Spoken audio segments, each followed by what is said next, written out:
ঈদযাত্রায় ঢাকা আরিচা ও নবীনগর চন্দ্রা মহাসড়কে চাপ বাড়লেও যানবাহনের চলাচল স্বাভাবিক রয়েছে। তবে নবীনগর ও বাইপাইল পয়েন্টে যাত্রী ওঠানামার জন্য যান চলাচল কিছুটা ধীর গতি রয়েছে। সাভারের বাইপাইলের সর্বশেষ পরিস্থিতি জানাচ্ছেন সহকর্মী শফি মাহমুদ চৌধুরী।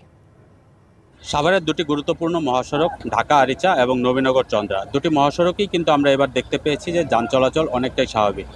বিশেষ করে এখন পর্যন্ত সাভারের কোনো পয়েন্টেই কিন্তু আমরা যানজট দেখতে পাইনি। ঢাকা আরিচা মহাসড়কে যান চলাচল করছে নির্বিঘ্নে।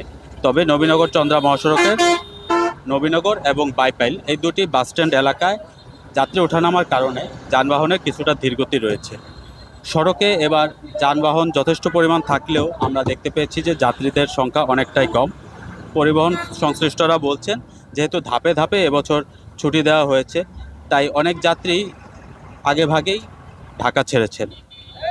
এজন্য শেষ মুহূর্তে এই ঈদযাত্রার এই সময়টিতে যে পরিমাণ যাত্রী হওয়ার কথা সড়কে কিন্তু সেই পরিমাণ যাত্রীর দেখা তারা পাননি। যমুনা ইলেকট্রনিক্স ঈদে ডাবল খুশি অফার সিজন 3, যে কোনো পণ্য কিনলেই পাচ্ছেন নিশ্চিত ঈদ উপহার। সড়কে বিভিন্ন পয়েন্টে আমরা দেখতে পেয়েছি যে যাত্রীদের জন্য অপেক্ষমান রয়েছে পরিবহনগুলো, এবং বিশেষ ক্ষেত্রে দেখতে পেয়েছি যে অনেকটা ফাঁকা সিট নিয়েই পরিবহনগুলো এই নবীনগর চন্দ্রা মহাসড়ক অতিক্রম করছেন।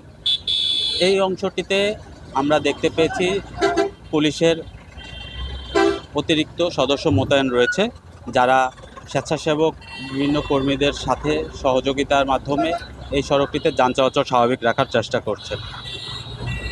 সকাল থেকে কিন্তু এই সড়কটি অনেকটাই ফাঁকা ছিল, তবে বেলা বাড়ার সাথে সাথে এই সড়কে যাত্রী এবং যানবাহনের চাপ কিন্তু বেড়েই চলেছে। পুলিশ বলছে এখন পর্যন্ত তারা এই সড়কটির যান চলাচল স্বাভাবিক রাখতে পেরেছেন এবং তারা আশাবাদী বিশেষ ব্যবস্থায় যে কোনো পরিস্থিতিতেই তারা সব ধরনের প্রস্তুতি নিয়েছেন যেন এই সড়কটিতে যান চলাচল কখনো থেমে না যায়, কোনো ধরনের যানজটের সৃষ্টি না হয়। এদিকে যারা যাত্রী রয়েছেন তাদের সাথেও আমরা কথা বলেছি, তারা বলছেন যে যানজটের ভোগান্তি না থাকলেও বাড়তি ভাড়া আদায়ের অভিযোগ রয়েছে। উত্তরবঙ্গের বিভিন্ন জেলায় স্থানভেদে 300 থেকে 700 টাকা পর্যন্ত বাড়তি ভাড়া আদায়ের অভিযোগ তুলছেন যাত্রীরা।